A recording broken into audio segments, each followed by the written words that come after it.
Hey, what's up? You are rocking with the one and only D-Man. Yeah. And I'm here with Nito. If you don't know how to pray, hit that follow button. Let's go! Yeah. What's going on, bro? What's going on, man? Just out here living a dream, man. What about you? Living the dream too, man. You know, first time in Santa Monica, and I was walking by and I heard you all the way from down there speaking positive, and that's always follows me. So I wanted to come and check you out and see what's good. That's what I'm talking about. Yeah. He said this is his first time in Santa Monica visiting. And he heard the one and only D-Man out here doing this thing, man. So what brought you out here, bro? Business and work. I was doing some work, business. So I'm from North Carolina, so I love coming out here for the food, the people, and everything. So just more work. That's what's up, man. So, this being your first time and you saying you do work and you push yourself, man, what does going to new environments for yourself do for you, like when you're doing what you enjoy? Just realize that there's another world out there that is not, whenever you're working, you're so in your bubble and see everything every day. So you just get so comfortable. So I like going to separate locations just to get myself uncomfortable and learn a new way of seeing life, basically. And so that's why I like coming out here. Yeah. That's what's up, man. I can relate to that because even being out here in this moment, bro, it's not easy. You know what I'm saying? Mm-hmm. Amongst people you don't know and you're trying to push yourself. This is uncomfortable for me too, but it's just like if you get stuck in all you know, you can't really make no progress. You gotta break through those things. That's right. So for you, man, what would you say is something that keeps you going in life? My kids. Okay. My kids and my wife, really possessed. Before a couple of years ago, it was more, my future as like work, money, and fame, and houses and cars. That's what kept me going. Like I wanted that. I wanted to have something that I never had or never seen in my life. I want to chase that. And sometimes we chase and we ask for things, and God gives them to you. And when you actually have them, you realize that is not everything. So, what keeps me going today is my wife and my kids. I love that, man. Let me ask you, man, how would you say having kids like changed your life? Oh, so many ways. Just having more patience and knowing that we're all going to the same place. We're all dying one day. So sometimes we rush things so much and we don't get to enjoy the moment. So having my kids taught me how to enjoy the moment. From them being 1, 2, 3, every season of their lives is different and you can't live that again. So having them taught me that every moment that I step outside or go anywhere, breathe and thank God every second, and when you go to bed, say thank you God for today's day and wake up. Thank you God for giving me another day to be able to be here in LA for my business, and thank you for having a great wife that she's out there taking care of my kids while I'm taking care of the business. So that's what my kids have taught me. Yeah, I love that, man. For you, bro, let me ask you, man, what is one thing that you love about yourself? Oh, there's so many things, but I think what I love about myself is that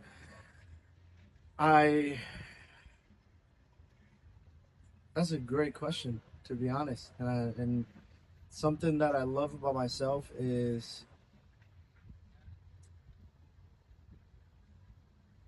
I've been through so much, and in hard moments, that's that's what made me who I am today. So I love the fact that I was strong enough to keep going and to realize that I'm the only one that can make that happen, no one else. So that's what I love about myself. I love that, man. Why would you say that the hard moments matter? Because it's like a heartbeat. You gotta think about it like that. Life is like a heartbeat. It has ups and downs, ups and downs. When you go to the doctor, you see the ups, downs, right? Without the downs, there won't be no heartbeat. And without the ups and the downs, they will not come back. So you need always those downs to bring you up there to where you need to be. But sometimes when you're up there, you got to come back down to realize what you have done and humble you and make sure that you're doing what you're supposed to, and making sure that you have God throughout that process. So that's what's up, man. You said y'all here doing business and stuff. So what type of business do you do, bro? I'm an influencer. Okay. I do social media, TikTok, YouTube, Instagram. I got a pretty big platform, over 9.3 million followers, and I was out here with TikTok, so just working with them. Yeah, That's cool, man. So, what made you want to get into the lane of saying, you know what, I'm gonna be an influencer. I'm gonna do my own thing and venture out into the world, find. well, like I said before, money. There was money, the fame, the houses, the cars, and that's what got me into it. Because I was a barber 9 to 5, working all the time, and I was like, hey, I could do videos, I can make way more money. So that's what it was at first, and then now, it taught me a lesson, and now I'm my second change in life. So I love that. yeah. So when you're not doing something for money, right? It's like if you're still doing it in some way, you either have to love it or it's purpose. So what has purpose in life? How has that directed you on your journey? So, ask that one more time. People do things for money at times, like because they want to chase it. But I kind of feel like when you're not always doing it just for money, or you're doing it because you love it or you enjoy it, it's like purpose, or it leads to purpose. So how would you say like doing things or waking up? Because you said you were doing it for money at first. Yeah. Things like kind of change. So it almost seems like it's more purposeful. So how does that help you in your journey as you're doing it? Just realizing that every moment of your life doesn't define work and money.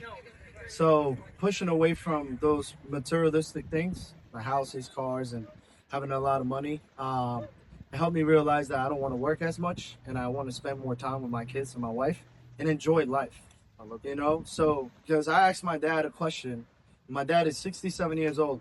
He's been in this world for 67 years. And I asked him, can you take off from work and do what you want to do for 1 year? And he can't. That's sad. But that means we all live in a cycle. So I'm trying to get away from that cycle.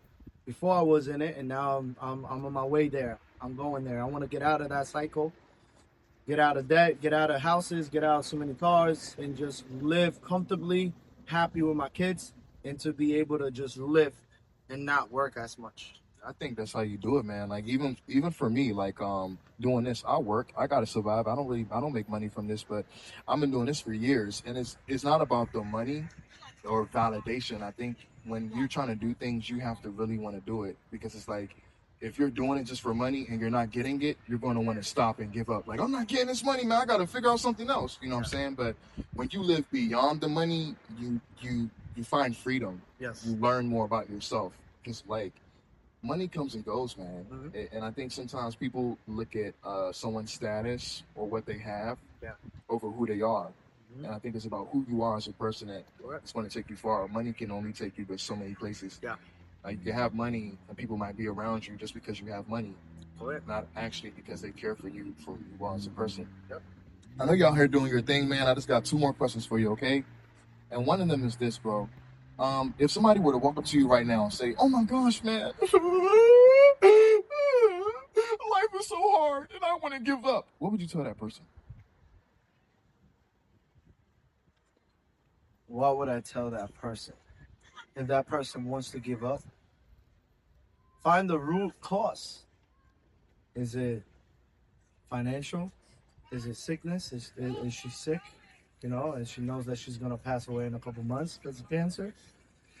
I think the first answer I would give them is find a church that you could go to, somewhere you can feel comfortable, and give yourself to God, because He's the only one who has the answer. I don't have the answer. He has the answer. He's going to lead you where you have to go. And God is there for you, but you have to open the doors. Anywhere you are, in the hardest moments. But if you don't seek for Him, you're not going to be able to find what He has for you, your purpose. So that's what I would say. I would say find a church, Christian, Catholic, wherever. God is everywhere.